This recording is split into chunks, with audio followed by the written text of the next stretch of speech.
sobre o pecado. O seu nome é poderoso, o Rei da Glória, o poderoso Deus. A terra treme com sua voz e nos deixa maravilhados. O Rei da Glória, o poderoso Deus. Maravilhosa graça, teu amor que não falha, tomou o meu lugar, levou a minha cruz, teu sangue me salvou, minha dívida pagou. Jesus, eu canto, porque hoje livre sou.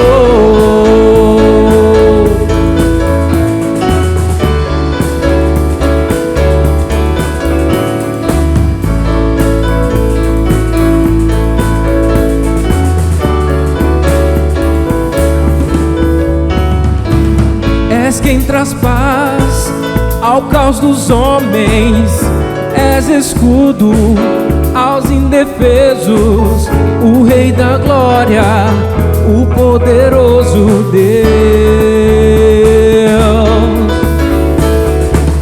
Reina em justiça sobre as nações, a luz que brilha na escuridão, o Rei da Glória, o poderoso Deus. Maravilhosa graça, teu amor que não falha, tomou o meu lugar, levou a minha cruz,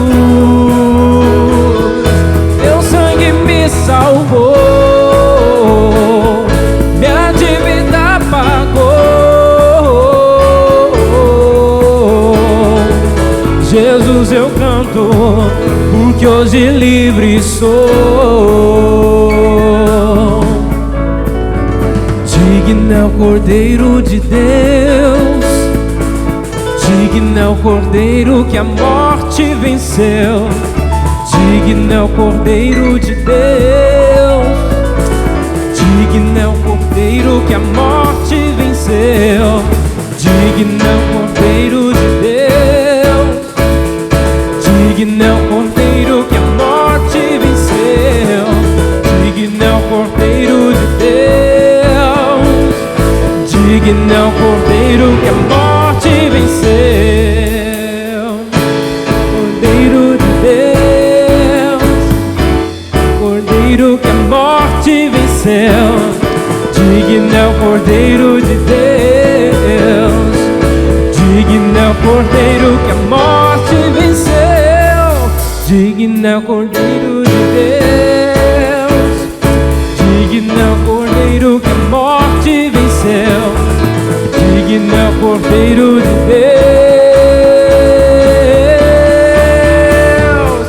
Maravilhosa graça, teu amor que não falha, tomou o meu lugar,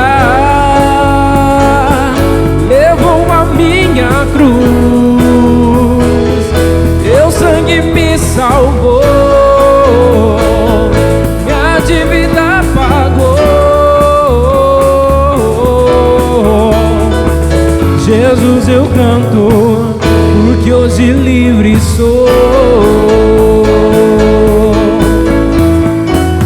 Obrigado, Jesus, porque hoje livre sou,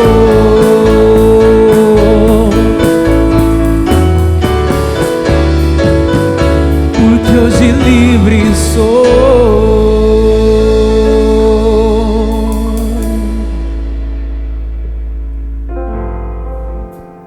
Glória a Deus. Vamos engrandecer o nome do Senhor nessa manhã, que você possa louvar ao Senhor, apresentar o teu culto racional a Ele e reconhecer que Ele é grande independente de qualquer situação, nós devemos adorar, louvar a Ele e engrandecer. Amém?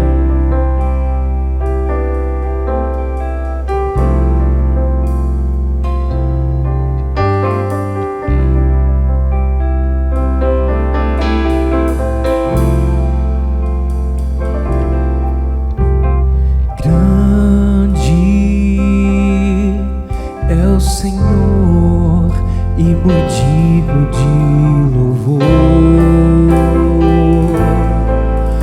a cidade do nosso Deus, teu santo monte, a alegria de toda a terra,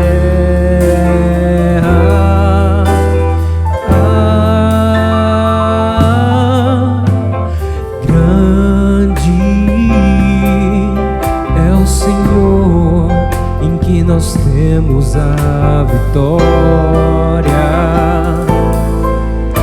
e que nos ajuda contra o inimigo.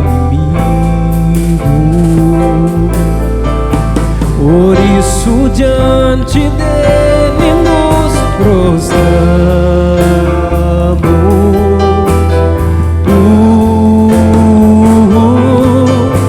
queremos o teu nome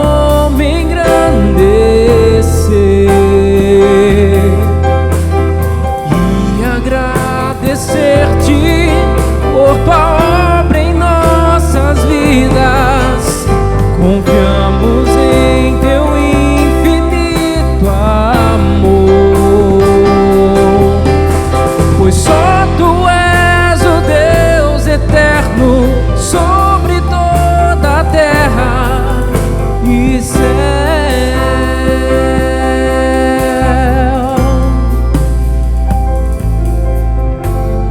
Grande é o Senhor e muito digno de louvor, na cidade do nosso Deus, teu santo monte, a alegria de toda a terra.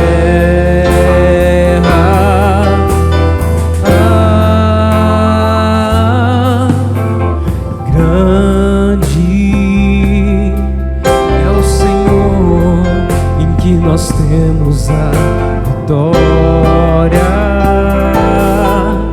e que nos ajuda contra o inimigo. Por isso diante dele nos prostramos,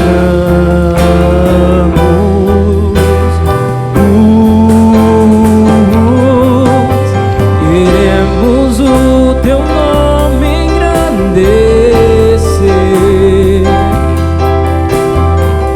e agradecer-te por tua obra em nossas vidas. Confiamos em teu infinito amor, pois só tu és o Deus eterno sobre toda a terra e céu.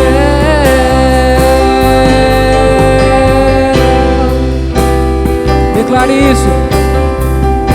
Nós agradecemos, Senhor, por toda a obra que o Senhor manifesta em nossas vidas, pela tua graça que cantamos, por tua obra em nossas vidas. Confiamos em teu infinito amor, pois só tu és o Deus eterno, pois só tu és o Deus eterno, pois só tu és o Deus eterno sobre toda a terra e céu.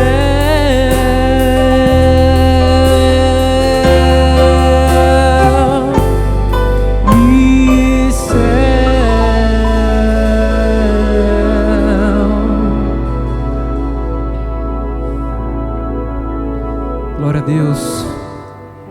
Senhor, nós cremos, Senhor, que o Senhor é o Deus que está no controle de tudo, a quem nós devemos clamar, Senhor, a quem nós devemos confiar a cada manhã, a quem nós devemos, Senhor, depositar a nossa fé, a quem nós devemos nos render, Senhor. Senhor, nos ajuda nesse momento em que vivemos. Senhor, nos ajuda a enxergar pela ótica da fé, Senhor. Enxergar, Senhor, pela Tua visão. Porque se enxergarmos somente com a visão humana, o que nós vemos é somente caos. Mas em Ti, pela Tua ótica, nós podemos crer num novo amanhã. Por isso nós clamamos nessa manhã, Senhor, a Ti, e confiamos que tudo o que precisamos está no Senhor. A Ti eu vou clamar, pois tudo vem de Ti e tudo está em Ti.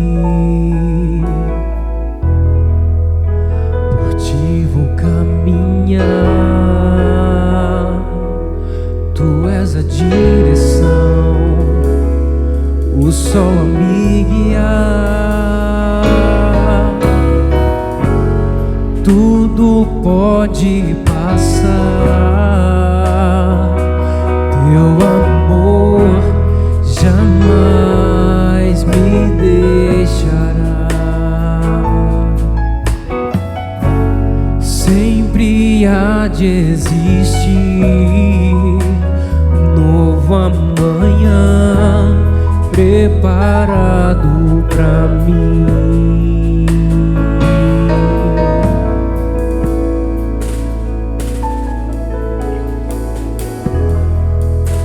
A Ti eu vou clamar,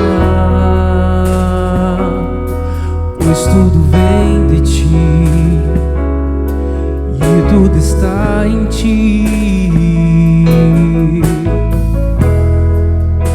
Por Ti vou caminhar, Tu és a direção, o sol a me guiar. Tudo pode passar, Teu amor jamais me deixará. Sempre há de existir um novo amanhã preparado pra mim. Preparado pra mim. Preparado pra mim.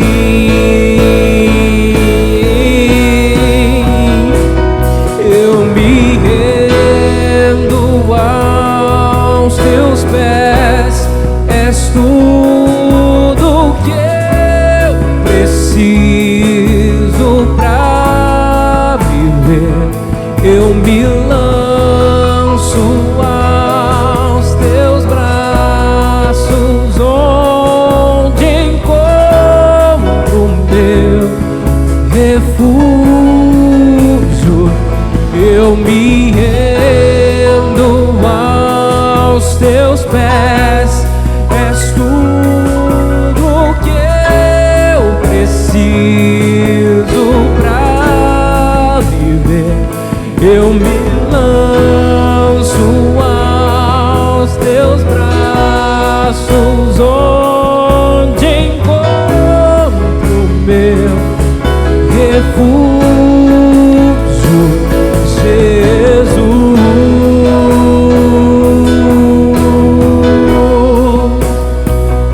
Eis-me aqui,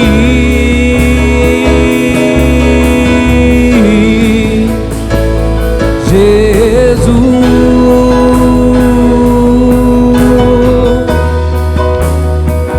Eis-me aqui.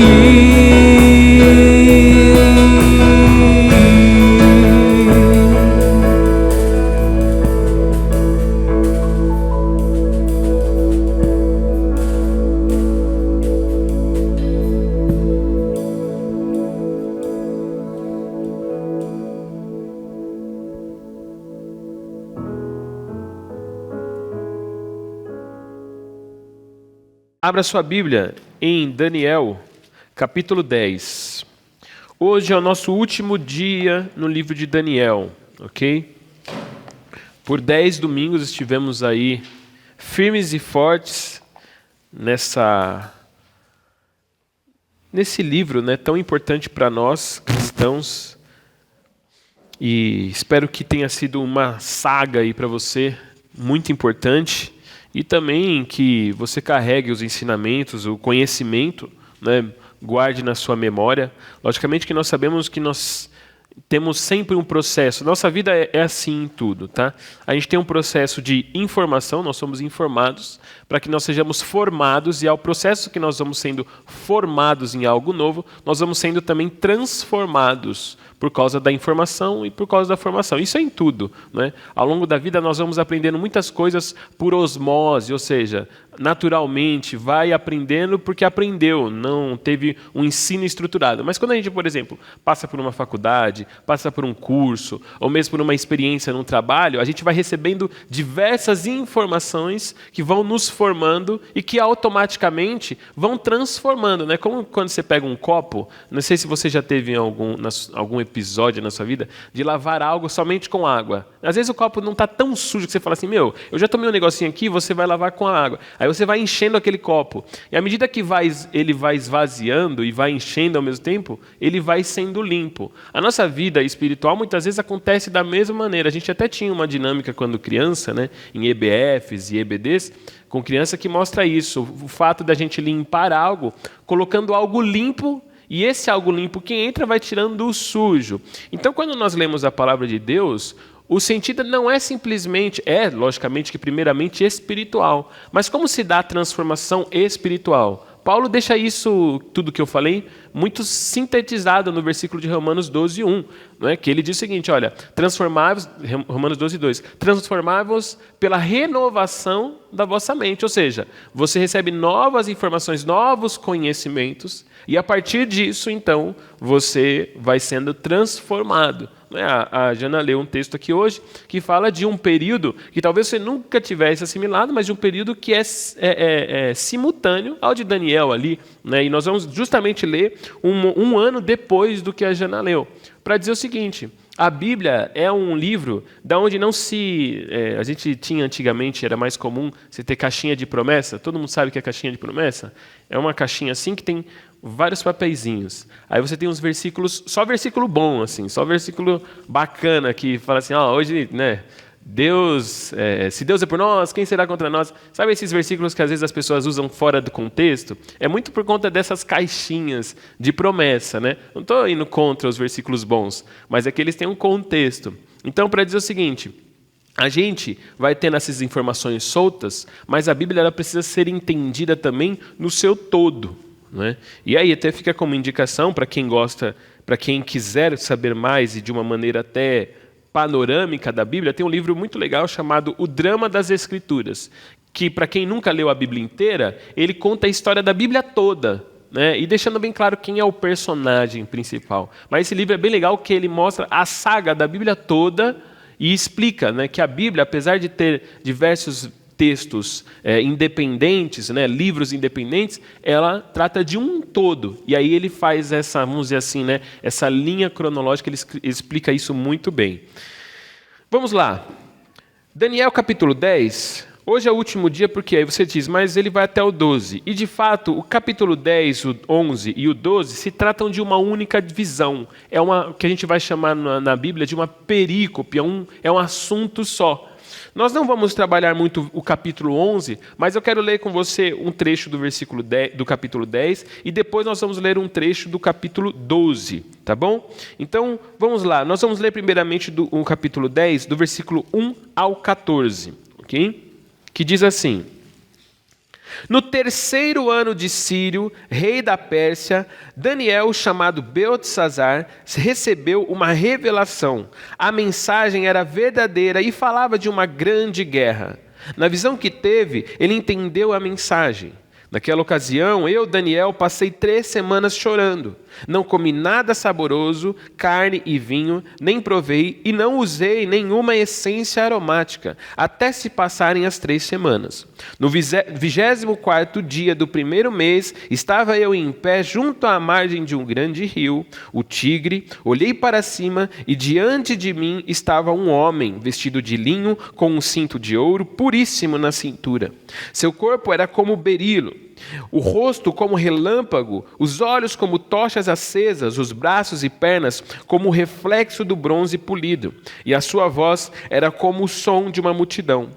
Somente eu, Daniel, tive a visão. Os que me acompanhavam nada viram, mas foram tomados de grande pavor, de tanto pavor que fugiram e se esconderam. Assim, fiquei sozinho, olhando para aquela grande visão. Fiquei sem forças, muito pálido e quase desfaleci. Então, eu o ouvi falando e ao ouvi-lo, caí prostrado com o rosto em terra e perdi os sentidos. Em seguida, a mão de alguém tocou em mim e me pôs sobre as minhas mãos e os meus joelhos vacilantes. E ele disse: Daniel, você é muito amado. Preste bem atenção ao que vou falar. Levante-se, pois eu fui enviado a você. Quando ele me disse isso, pus-me em pé, tremendo. E ele prosseguiu: não tenha medo, Daniel. Desde o primeiro dia em que você decidiu buscar entendimento e humilhar-se diante do seu Deus, suas palavras foram ouvidas, e eu vim em resposta a elas. Mas o príncipe do reino da Pérsia me resistiu durante 21 dias. Então Miguel, um dos príncipes supremos, veio em minha ajuda, pois eu fui impedido de continuar ali com os reis da Pérsia. Agora vim explicar a você o que acontecerá ao seu povo no futuro, pois a visão se refere a uma época futura. Amém? Agora vamos ao capítulo 12 e vamos ler do versículo 8 ao 13, que diz assim: Eu ouvi, mas não compreendi, por isso perguntei: meu senhor, qual será o resultado disso tudo? Ele respondeu: siga o seu caminho, Daniel, pois as palavras estão seladas e lacradas até o tempo do fim. Muitos serão purificados, alvejados e refinados, mas os ímpios continuarão ímpios. Nenhum dos ímpios levará isto em consideração, mas os sábios, sim. Depois de abolido o sacrifício diário e colocado o sacrilégio terrível, haverá 1.290 dias. Feliz aquele que esperar e alcançar o fim dos 1.335 dias. Quanto a você, siga o seu caminho até o fim. Você descansará e então, no final dos dias, você se levantará para receber a herança que lhe cabe. Senhor, nesta manhã nós te louvamos pela tua palavra e pedimos, Pai, fala aos nossos corações, Senhor. Fala ao coração de cada um aqui, Pai, segundo a sua realidade, a sua necessidade, a sua maturidade, e que nós possamos realmente, Pai, encontrar na tua palavra, Pai, não só hoje, mas sempre, Pai, o direcionamento, Pai, a instrução, Pai, a informação que nos forma e transforma, Pai, o nosso ser. Em nome de Jesus, amém. Amém. Bom, então você vê aqui que nós estamos no capítulo 10, no 3º ano de Ciro. No 1º ano de Ciro, o povo é permitido a voltar a reconstruir o templo, reconstruir a cidade. Vai haver uma grande discussão, já falamos sobre isso, sobre Ciro e Dário, tá bom? Por isso que na leitura que nós fizemos com a Jana, você leu Dário e aqui nós estamos lendo Ciro, mas é um mesmo período ali. E aí, para dizer o seguinte, nesse momento, o que acontece aqui? Daniel, muito provavelmente, está sabendo o que se passa na reconstrução. O primeiro a voltar, o primeiro a, vamos dizer assim, liderar a reconstrução de Israel, de Judá, como culto, como religião, como fé, foi Esdras. E Esdras teve muita dificuldade. Depois vem Neemias, que ele tem até uma construção mais, vamos dizer assim, física. Ele é quem lidera a reconstrução do templo, da cidade, dos muros. Mas em Esdras houve muita oposição, que já havia sido profetizado para Daniel, já havia sido revelado para Daniel alguns capítulos antes. E Daniel, diante dessas notícias, ele se encontra agora na oração. E é muito interessante nós entendermos e aprendemos isso com o Daniel. Se tem uma lição que a gente tira de Daniel, é a postura dele sempre em oração. Não importa qual é a situação de Daniel, não importa qual é a idade de Daniel. Ele está sempre, antes de viver qualquer situação no seu dia a dia que tange a respeito do seu reino, ele está posicionado em oração. E isso é uma grande provocação e um grande questionamento para as nossas vidas. Como está o nosso posicionamento em oração? Isso vale para todos nós, porque isso para o cristão define a sua vida no todo. Porque o nosso posicionamento em oração diz respeito à nossa consciência a respeito da nossa fé e de com quem nós estamos falando. Porque um cristão que não ora é como um ser humano que não respira. A oração para o cristão, ela está para o cristão como a respiração, como o ar está para nós, como ser humano. Cristão que não ora está apartado do seu relacionamento direto com Deus. E isso é algo muito sério, do qual deve ser tratado e pensado sobre de pessoas que estão buscando a maturidade. Então, se você é alguém que quer ser maduro, independente da sua idade, independente de quanto tempo você está na igreja, você precisa se questionar a respeito da sua oração. Porque o cristão que sofre, veja, esses dias eu achei um negócio muito engraçado. Uma pessoa falou assim, descobri como é que você... isso fica para nós, viu, Alan? Para nós, podemos. Descobri como não sofrer mais do calvismo, né? de calvície. O cara falou assim, não sofro mais com a calvície. Aí o cara falou, é mesmo? Como? Ele falou, não sofro. O cara, como? Ele falou, não, só não sofro. Eu continuo sendo calvo, mas só não sofro. Né? Ele está dizendo o seguinte, a situação continua, mas eu só aceitei e bola para frente. Né? E eu achei muito engraçado na hora que ele falou, foi mais engraçado que agora eu contando. Mas assim, é muito engraçado porque quando a gente olha para essa situação, esse exemplo que eu estou dando, e pensa na oração, na vida do cristão, é isso. O cristão, se você parar para pensar em Daniel, parar para pensar na nossa vida, a gente vive as mesmas situações que as pessoas que não conhecem a Deus. Mas qual é a diferença? É a maneira como nós vemos, é a nossa cosmovisão, a nossa visão de mundo. O cristão passa por dificuldades financeiras, mas a percepção dele é diferente. O cristão passa pelo luto, mas a percepção dele é diferente a respeito disso. O cristão passa por dificuldades no casamento, mas a percepção dele, a maneira como ele se posta e o objetivo dele é diferente. Se para o mundo o casamento é algo como tudo que a gente tem, que a gente pode trocar, para o cristão não. Para o cristão, a transformação do casamento, a transformação da vida, o passar pelo luto, o chorar, mas sair do luto, como a gente vê Davi fazer muitas vezes, é uma realidade. O cristão fica enfermo como qualquer um outro, mas a realidade, a maneira como ele se porta é diferente, porque a vida dele não trata simplesmente do que nós experimentamos no físico, no material. Percebe? Para o cristão, a realidade é diferente. Nós conhecemos a sua realidade, vamos dizer assim, pelo seu todo. Se o mundo experimenta a vida simplesmente pelas questões sensoriais, e por isso cada vez mais a nossa sociedade ela é sentimentalista e emocionalista, o cristão ele sabe que nossa vida trata-se de a espiritualidade. E não a espiritualidade no sentido do misticismo, como muitos vão colocar no mundo também, mas a espiritualidade no sentido de entender o cerne da questão ou compreender a gênese da vida humana. E aí por isso que para o cristão, quando ele vai em Gênesis, ele não vai ver ali uma grande dúvida sobre como as coisas foram criadas, sobre a evolução ou a criação. Não, mas ele vai em Gênesis e entende que Gênesis é uma explicação de que o homem foi feito por Deus. E se foi feito por Deus, encontra em Deus o seu motivo, a sua causa, a sua razão, o seu meio, a sua forma de agir. Então a Bíblia para nós é justamente o ponto de partida pelo qual nós vamos olhar a vida. E por isso, olhando para Daniel, nós entendemos isso. E isso fica claro para nós, a questão do conhecimento das Escrituras, para nos posicionarmos em oração, quando nós vemos o seguinte aqui. Veja aqui no versículo 12 do capítulo 10, o texto diz assim, vamos a partir do 10, capítulo 10, versículo 10 de Daniel, diz assim: Em seguida a mão de alguém tocou em mim e me pôs sobre as minhas mãos e os meus joelhos vacilantes. E ele disse: Daniel, você é muito amado. Preste bem atenção ao que vou falar. Levante-se, pois eu fui enviado a você. Quando ele me disse isso, pus-me em pé tremendo. Ele prosseguiu: Não tenha medo, Daniel. Desde o primeiro dia em que você decidiu buscar entendimento e humilhar-se diante do seu Deus, suas palavras foram ouvidas e eu vim em resposta a elas. Nós precisamos entender uma coisa, o nosso Deus, e como nós não lemos, mas depois você leia, o capítulo 11 vai falar de uma revelação futura e que dita detalhes. E os detalhes batem tanto com a história, se você depois for estudar de Daniel até Jesus, bate tanto que muitos céticos quiseram dizer, né, céticos da fé, vamos dizer assim, da religião, quiseram sempre atestar de que esse texto foi escrito depois de Cristo.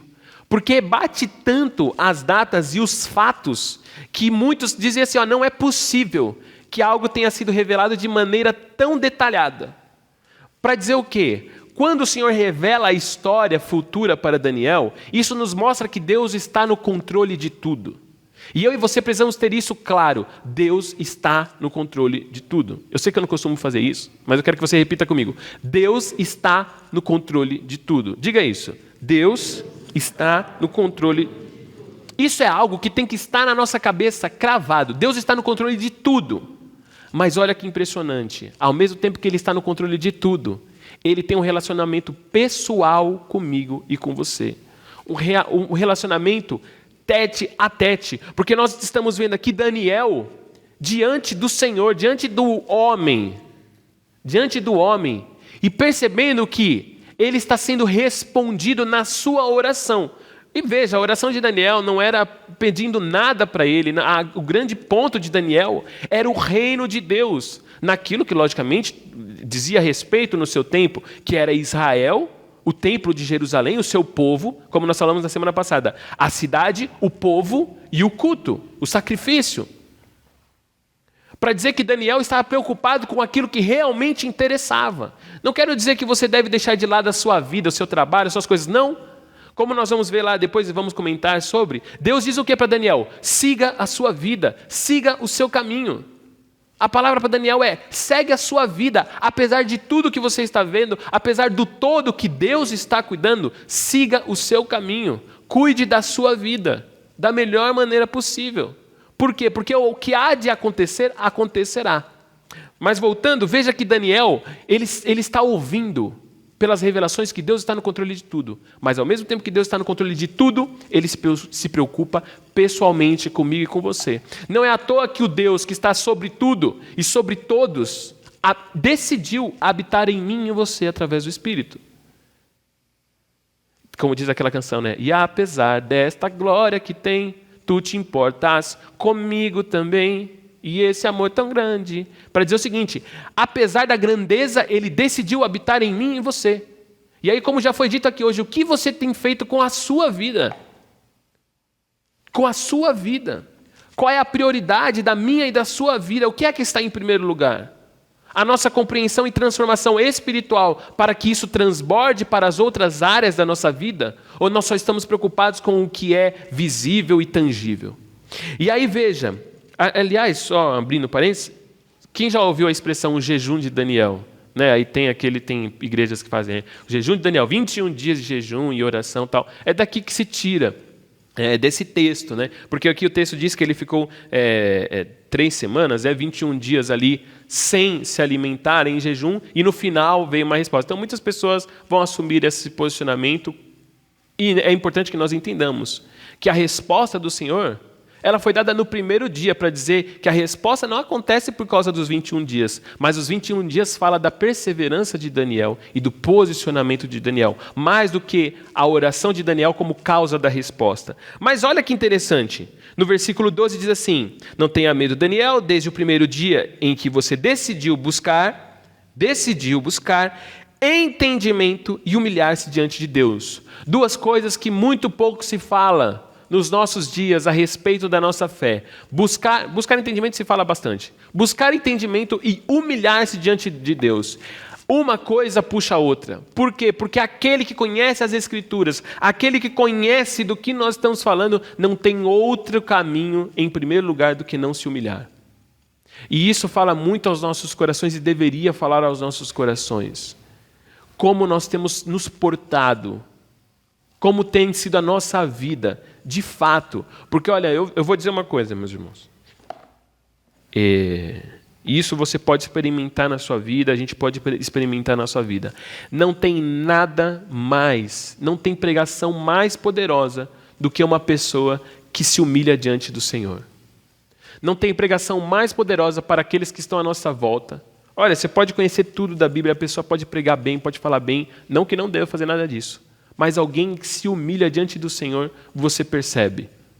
Porque a pessoa que se humilha diante do Senhor, porque conhece, porque busca o conhecimento, ela sabe muito bem como se portar diante do próximo. E o nosso grande problema nos nossos dias é que as pessoas sabem muito sobre Deus, mas sabem pouco sobre se humilhar. A impressão que dá é que sabem sobre um Deus de maneira objetiva, mas não sabem sobre Deus de maneira relacional. Daniel, ele conhece ao Senhor de tal forma que ele não tem outra coisa a fazer do que se prostrar, do que se colocar no chão. O texto diz que ele se coloca sobre os seus joelhos e mãos vacilantes. Isso mostra a posição em que Daniel está diante do Senhor. E se nós não nos encontramos em nenhum momento da nossa vida, dos nossos dias, humilhados e prostrados diante do Senhor, ou nós não encontramos o Senhor, ou nós não entendemos diante de quem nós estamos. Ou nós não entendemos. E isso é uma advertência que precisa ficar para o meu e seu coração. Mas o texto continua. E o texto diz assim no versículo 13. Mas o príncipe, então ele está dizendo, né? Desde o primeiro dia que você decidiu buscar conhecimento e se humilhar, eu vim responder. Foi instantâneo. Mas por que levou 21 dias, ou 24 dias aqui, né? Para ele chegar? E aí ele diz, mas o príncipe do reino da Pérsia me resistiu durante 21 dias. Então Miguel, um dos príncipes supremos, veio em minha ajuda, pois eu fui impedido de continuar ali com os reis da Pérsia. Agora vim explicar a você o que acontecerá ao seu povo no futuro, pois a visão se refere a uma época futura. Perceba que quando ele diz a expressão, né, o príncipe da Pérsia, não era o rei físico, mas era uma potestade que se estabelece sobre os reinos para dizer o seguinte: as nações desse mundo são influenciadas, as pessoas do mundo são influenciadas por espírito, por um espírito que não é o do Senhor. Para dizer o seguinte: se eu e você agimos segundo a nossa visão de mundo, a visão de mundo das pessoas que não conhecem a Deus estabelece a maneira como elas vão agir. Esses dias uma pessoa perguntou assim para mim, como que você acredita o anticristo e tal? Vai ser uma pessoa? Papapá. Eu falei assim, olha, o anticristo ele já é vigente desde que o Senhor Jesus veio à Terra. Desde que o Senhor Jesus se entregou na cruz, o anticristo é vigente.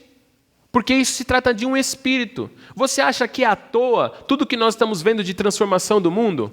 Criptomoedas, que é capaz de se unificar o mundo todo, uma comunicação, digamos assim, digital, que unifica o mundo, uma realidade onde a gente vive uma... Vocês pararam para pensar que a gente viveu uma pandemia que nasceu um dia na China e questão de 2 meses já estava aqui? Para dizer a respeito dessa nossa capacidade de transição entre o mundo? E você acha que essa unificação que vai acontecer não é quem que estabelece? É quem que vai ditando os valores do mundo? A gente vive uma realidade onde uma música que pega aqui no Brasil, também pega nos Estados Unidos, também pega na China. A gente vive talvez os mais velhos não vão saber, que eu sou jovem e sou antenado, mas a gente vive uma realidade de uma popularidade do K-pop. Para quem não sabe, o K-pop é uma música popular coreana. E eu estou falando para vocês de uma realidade que toca na Coreia e simultaneamente toca no Brasil. E você acha que essa instantaneidade e unificação do mundo é à toa? Nós estamos perto do fim. E não é brincadeira, e não é bobagem. Mas uma coisa é fato. Quem estabelece os limites dos reinos é o Senhor Deus. Ele está no controle. Então tudo isso está acontecendo, não está acontecendo à revelia, não está acontecendo sem o Senhor ver o que está acontecendo. Ele estabelece os limites, Ele permite, porque Ele ainda está no controle de tudo. Mas aí a segunda questão é a seguinte: onde nós estamos então, diante de toda essa realidade? Onde nós estamos diante de tudo isso? Porque viver fora dessa realidade, muitos aqui talvez lidam com criptomoedas, muitos aqui lidam com redes sociais, muitos aqui lidam com tudo isso que eu estou dizendo.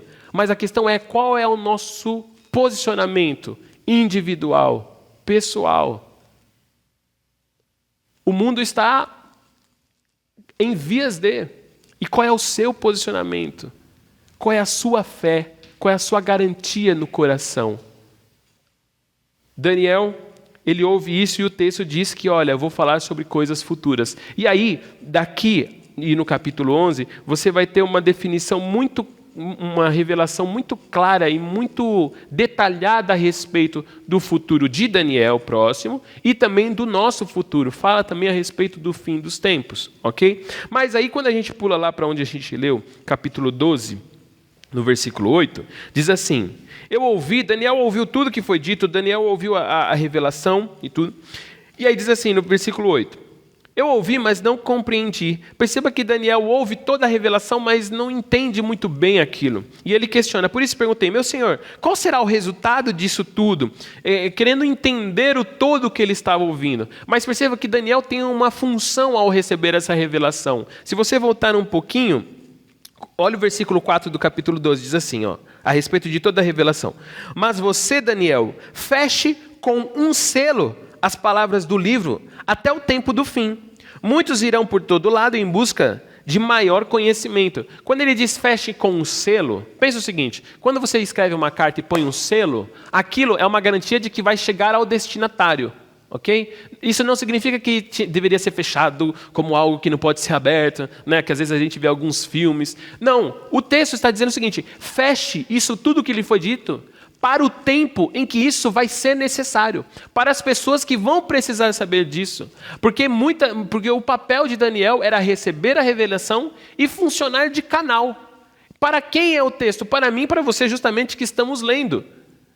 E o que é importante de dizer isso é o seguinte: vamos entender a metáfora que eu coloquei da carta. O Senhor Deus escreveu uma carta através de Daniel, a selou para entregar a quem lhe era importante a mensagem que foi entregue. E essa pessoa sou eu e é você. E a questão é o quanto você conhece da mensagem que está lhe sendo entregue. Ou até melhor, quão a sério você leva a mensagem que está sendo entregue. Porque essa mensagem, como nós estamos vendo aqui Daniel dizer, é para mim e é para você. Mas qual é a seriedade com a qual você leva isso? Essa carta foi enviada selada para os tempos em que isso seria necessário. E esse tempo é hoje. E aí ele então pula lá para o versículo 8. Diz assim, né? Mas meu senhor, qual será o resultado de tudo isso? 9. Ele respondeu: siga o seu caminho. Daniel, pois as palavras estão seladas e lacradas até o tempo do fim. Muitos serão purificados, alvejados e refinados. Alvejados é de limpos, tá, gente? Não é de alvejado de tiro, sei lá. Né? Por isso que você usa para lavar roupa alvejante, né? Alvejados e refinados, mas os ímpios continuarão ímpios. Veja, esse texto é para mim e para você, no processo daqueles que são purificados, alvejados e refinados. E aí eu te pergunto, e responda aí para si no seu coração, não precisa responder. Você tem sido purificado e refinado? Continua o texto e diz: nenhum dos ímpios levará isto em consideração, mas os sábios sim. E isso é claro e sintomático. Depois de abolido o sacrifício diário e colocado o sacrilégio terrível, haverá 1290 dias. E aqui eu quero chamar a atenção para uma coisa. Quando ele fala do sacrifício diário, logicamente que isso tem uma correlação direta com a realidade de Daniel, que havia o sacrifício no templo, e como eu já falei sobre Antíoco, não é, que é da Grécia, eu até cometi um equívoco na semana passada falando de Roma, mas na Grécia, Antíoco foi aquele que cometeu um dos maiores absurdos no templo de Jerusalém. E isso para nós dizer o seguinte, que no nosso ser, nós somos o templo. E à medida que o culto, o sacrifício vivo, santo e agradável é tirado para ser colocado ali o sacrilégio, no sentido de um culto ao inimigo, ou culto a um Deus que não é o Deus verdadeiro, nós não percebemos que nós estamos vivendo essa realidade. Qual é o Deus do seu coração? Porque infelizmente dentro das igrejas, muitas igrejas têm vivido uma realidade, e eu oro a Deus com todo temor, para que nós não vivamos isso na nossa igreja. Mas igrejas onde se prega uma mensagem onde o Deus é nós mesmos. Onde o único objetivo é nós sairmos aqui confortáveis e belezinhas e bonitinhos. E a realidade para mim e para você é que nós somos pecadores, necessitados de nos humilharmos e buscarmos conhecimento das Escrituras. E à medida que nós nos arrependemos dos nossos pecados, estaremos prontos para viver aquilo que o Senhor tem para mim e para você. E aí o texto continua e diz, versículo 12... Feliz aquele que esperar e alcançar o fim dos 1335 dias, trazendo para nós, bem-aventurado, feliz aquele que chegar, que esperar e chegar ao fim, seja da sua vida, ou ao fim, se o Senhor Jesus voltar antes de você morrer. Que bênção será, que felicidade será esperar. E esperar não é no sentido passivo, mas esperar no sentido ativo de quem busca. E aí o texto continua. 13. Quanto a você, siga o seu caminho até o fim. Você descansará e então, no final dos dias, veja que não está falando do tempo próximo de Daniel. No final dos dias você se levantará para receber a herança que lhe cabe. Veja. Quanto a você, siga o seu caminho, se refinando, se estruturando, se maturando espiritualmente. Porque, no fim, ou nós seremos ressuscitados, ou nós iremos de assalto, né? De repente, com o Senhor. Porque é para isso que nós estamos caminhando. Mas a grande pergunta é essa, para onde nós estamos caminhando? Nós aprendemos no livro de Daniel que nós devemos nos posicionar de acordo com aquilo que nós aprendemos. Daniel, aos 17 anos, no capítulo 1 de Daniel, com apenas aquela carta de Jeremias que ele recebeu, ele decidiu se posicionar. Com apenas o conhecimento que tinha aos 17 anos, que pode ter uma pessoa de 17 anos. Ele decidiu se posicionar. Mas esse posicionamento era tão real e tão baseado no que é eterno, que aos 80 anos na cova dos leões, nós encontramos o mesmo Daniel, agora 70 anos, 60 anos mais velho, no entanto posicionado do mesmo jeito. Para dizer o seguinte, qual é a minha e a sua realidade hoje em relação a ontem? E como nós estamos nos preparando para estar. Existem verdades que já são verdades eternas na nossa vida. E que daqui a 80 anos eu vou te encontrar e vai ser a mesma coisa ainda. Porque é eterno e porque é verdade. Mas existem coisas que precisam mudar. E não é precisa mudar amanhã, depois de amanhã. Precisa mudar hoje. Posicionamentos e compreensões que precisam mudar. Mas como eu disse no início, só vão mudar quando você conhecer, assim como Daniel conheceu. Veja, nós somos desse mundo. Nós estamos nesse mundo, mas nós não somos desse mundo. Nós vamos viver tudo que esse mundo vive. Vamos trabalhar, vamos ter dinheiro, vamos não ter dinheiro, vamos ficar enfermos, vamos sarar, vamos fazer tratamentos, não vamos precisar fazer tratamentos, vamos tomar vacina, vamos viver de máscara, sem máscara, e a gente vai viver as mesmas coisas. Mas a grande questão é o nosso posicionamento, o motivo pelo qual nós fazemos as coisas.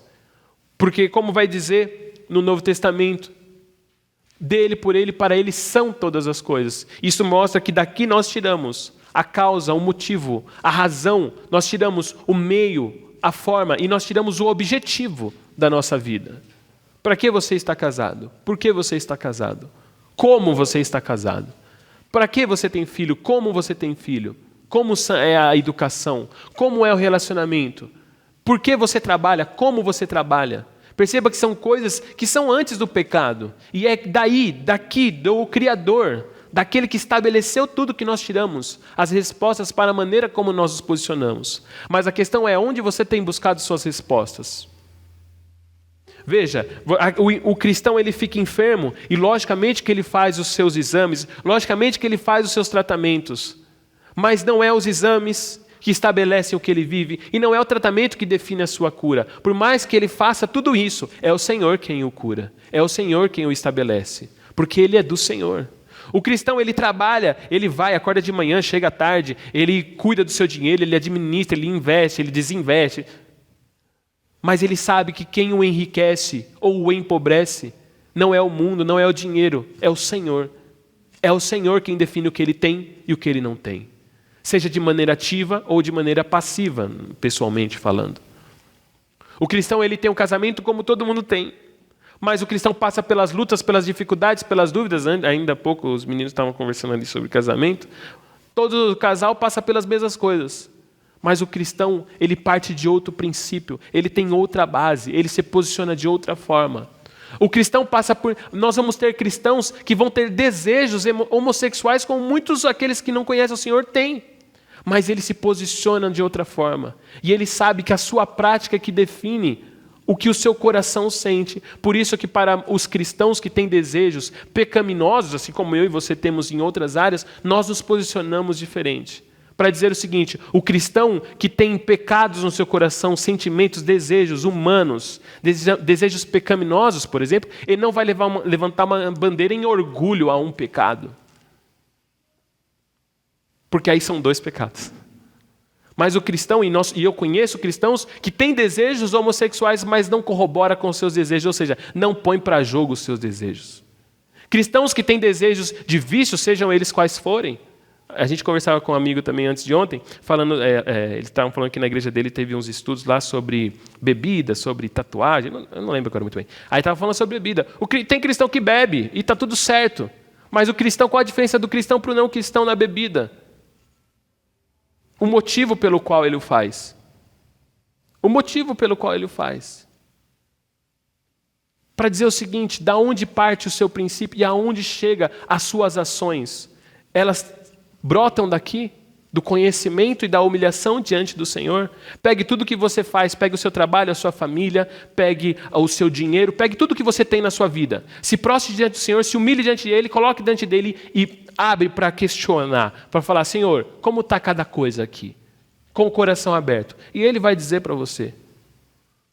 Se você se humilhar e buscar conhecimento, assim como para Daniel, para você o Senhor virá e responderá. Mas a grande questão é que muitas vezes nós não o ouvimos. O Senhor nos ouve, o Senhor fala, o Senhor responde, o Senhor nos toca. Mas o grande problema é que os cristãos muitas vezes não percebem o toque, não percebem a voz, não entendem o que ele diz. O Senhor está dizendo e não ouve. Já aconteceu isso para quem tem filho ou para quem é filho. A mãe fala assim, eu estou chamando e você não está ouvindo? Estou falando com as paredes, não é possível. E muitas vezes nós estamos deixando o Senhor falar com as paredes. Não é porque não sabemos da sua existência, porque o cristão sabe da sua existência, até crê na sua existência, mas não considera a sua existência. Faz o que faz porque quer. Faz porque quer. O jovem vive as mesmas realidades que o jovem que não crê no Senhor. Mas por que faz? Conversando com um jovem essa semana, eu falei para ele, por que você faz isso? Mas é que... Mas eu entendi tudo. Mas eu falei, você, individualmente, por que você faz? Não sei. Eu falei, então, esse é o problema. Que nós fazemos a coisa sem saber o porquê fazemos. Questione-se, busque conhecimento e humilhe-se diante do Senhor. Porque com certeza, o Senhor responderá. Com certeza, o Senhor já respondeu. Mas você o ouvirá. Se você tem alguma situação na sua vida diante da qual você precisa se posicionar, diante da qual você precisa ter mais conhecimento, diante da qual você precisa ser transformado, eu convido você a ficar de pé nessa manhã. E nós vamos orar nesse sentido, a que o Senhor te dê conhecimento e informação para que você seja formado e transformado. Como eu disse para esse jovem nessa semana, e eu vou dizer aqui para você também, a vida, ela é real. Ela é de verdade e ela não acaba aqui. Veja, Daniel ele se posiciona como se posiciona porque ele sabe que por mais que ele está na Babilônia, ele não é da Babilônia. E o seu olhar está sempre para além daquela vida que ele está vivendo ali.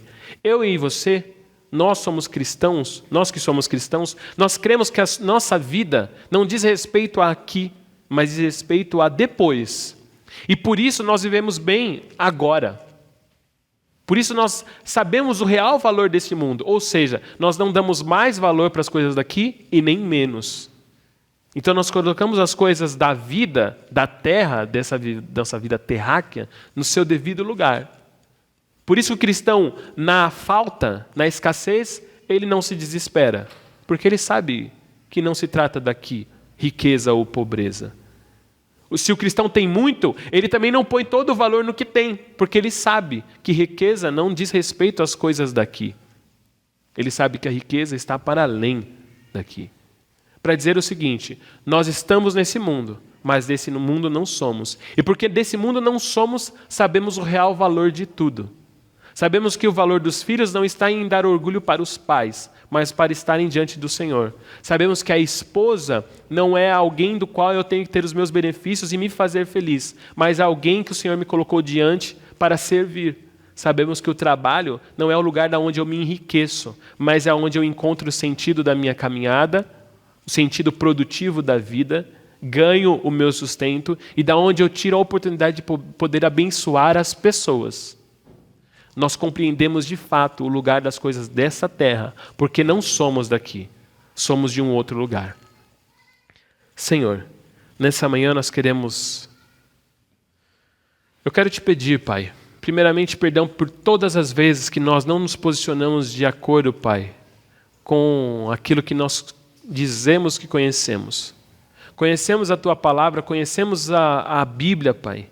Dizemos que cremos no Senhor, na Sua existência, na Sua ação, mas na hora de nós nos posicionarmos e agirmos, Pai, nós não levamos muitas vezes isso em consideração.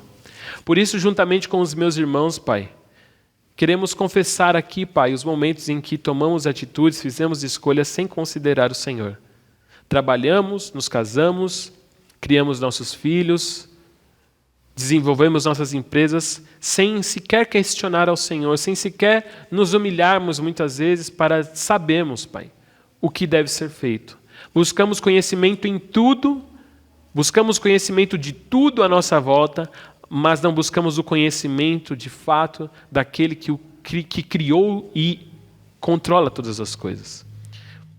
Conhecemos sobre todas as nossas ações da empresa, conhecemos e lemos sobre como criar nossos filhos, conhecemos e lemos sobre o nosso trabalho. Nas nossas enfermidades, a primeira coisa que muitas vezes nós fazemos é pesquisar o porquê, o como, o onde, quando, mas esquecemos, Pai, de buscar o real conhecimento, que trata a respeito daquele que criou a vida, aquele que a vida dá e a vida tira, Pai. Esquecemos que o poder da vida e da morte está nas suas mãos muitas vezes. E ocupamos a nossa mente com coisas, Pai, que são daqui. E nos perdemos muitas vezes, Pai, nas coisas daqui. Mas nesse momento nós queremos te pedir, Pai, em nome de Jesus, Pai, que o Senhor abra os nossos olhos, Pai, do coração, os nossos ouvidos, Pai, a nossa mente, para compreender o lugar da Tua Palavra em nossas vidas, Pai. A seriedade desse momento que aqui temos, a seriedade do culto não só aqui, mas o culto no nosso coração, a seriedade, como já foi dito hoje, Pai, a seriedade desse templo, Pai, onde o Teu Santo Espírito habita, onde o Senhor, apesar de toda a grandeza, decidiu habitar em nós. Que nós possamos compreender, Pai, o lugar das nossas ofertas, o lugar do nosso dinheiro, Pai. E assim sabemos ofertar não só na igreja, mas na vida das pessoas. Que possamos saber a respeito, Pai, de tudo que o Senhor colocou em nossas mãos, Pai. Que diante das nossas atitudes com os nossos filhos, nossos cônjuges, Pai, que em primeiro lugar não esteja, Pai, aquilo que nós achamos que deve ser feito, mas que esteja o que a Tua Palavra diz, Pai. Que em primeiro lugar esteja em nós o obedecer a Ti, ó Deus, em todas as coisas, Pai. E não estabelecer o nosso ser, a nossa vida, Pai, no nosso bem-estar ou na nossa satisfação humana, Pai. Porque foi assim que o Teu povo se perdeu, Pai. Ao buscar nas alianças com os povos à sua volta, a satisfação pessoal e humana. E então, como já foi dito hoje, se viu casas em puro acabamento, mas o Teu templo destruído, Pai. Que não seja assim a nossa vida, Pai. Uma vida que busca a satisfação, a realização, a alegria momentânea, mas a alegria eterna está sendo sucateada. Não, Pai. Que em nome de Jesus sejamos uma igreja que busca conhecer de fato a Tua Palavra e aquilo que ela diz a nosso respeito, para que corretamente nos posicionemos, Pai. Não em arrogância, Senhor, mas humilhados diante do Senhor pelo conhecimento que temos, de que Tu és tudo, Pai, em todos, de que não há nome sobre esse nome, Jesus Cristo, e que possamos nos colocar como servos, Pai, como obedientes, como filhos, Pai, como servos que sabem, Pai, o Senhor que servem, e por isso, Pai, conhecendo o Seu poder, sabendo que o Senhor está acima de todas as coisas, Pai, e é quem define todos os limites, assim como definistes o limite do mar, Senhor, e da terra, Pai, também defines o limite dos governos, Pai. definir os limites dos sistemas políticos, ó Pai, não de hoje, mas de sempre. E porque somos filhos e servos teus, possamos, Pai, compreender que com todo esse poder o Senhor toca as nossas vidas. Que possamos perceber e experimentar do teu toque, da tua voz, conhecer a tua resposta, Pai.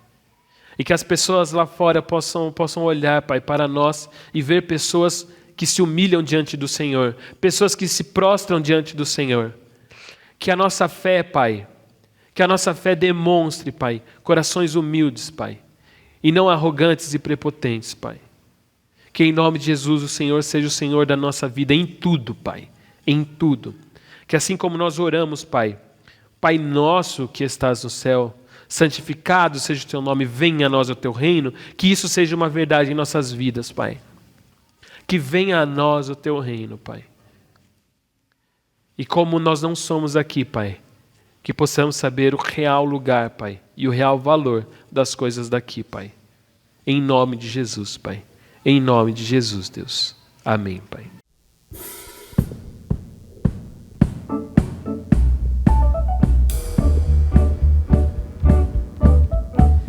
Glória a Deus. Louve o Senhor pelas bênçãos dele que tem te alcançado no cada dia. Vem.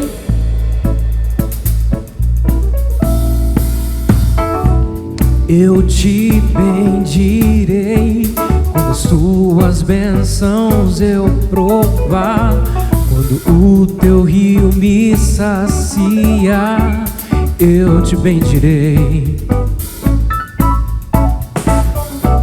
Eu te bendirei quando no deserto estiver, quando a solidão me envolver, eu te bendirei.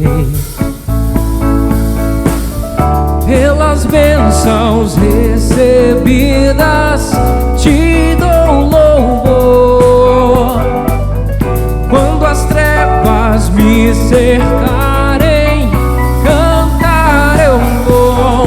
Eu te bendirei, ó Senhor, eu te bendirei.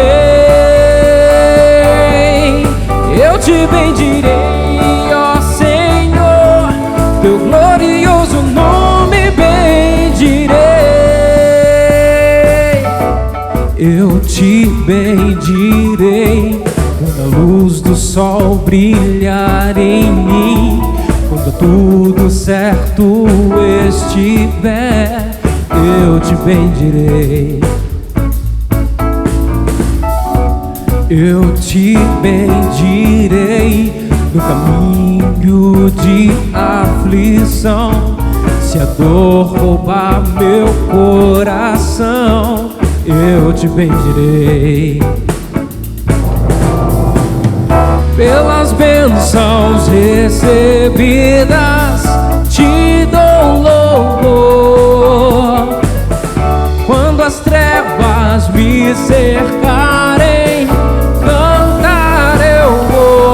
eu te bendirei, ó Senhor, eu te bendirei. Eu te bendirei, ó Senhor, teu glorioso nome bendirei. Eu te bendirei, ó Senhor, eu te bendirei. Eu te bendirei, ó Senhor, teu glorioso nome bendirei. Ó soberano Deus, em ti confiarei. Tu és o meu Senhor, teu nome bendirei.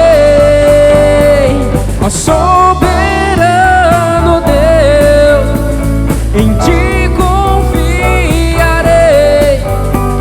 Tu és o meu Senhor, teu nome bendirei. Eu te bendirei, ó Senhor, eu te bendirei. Eu te bendirei, ó Senhor, teu glorioso nome bendirei.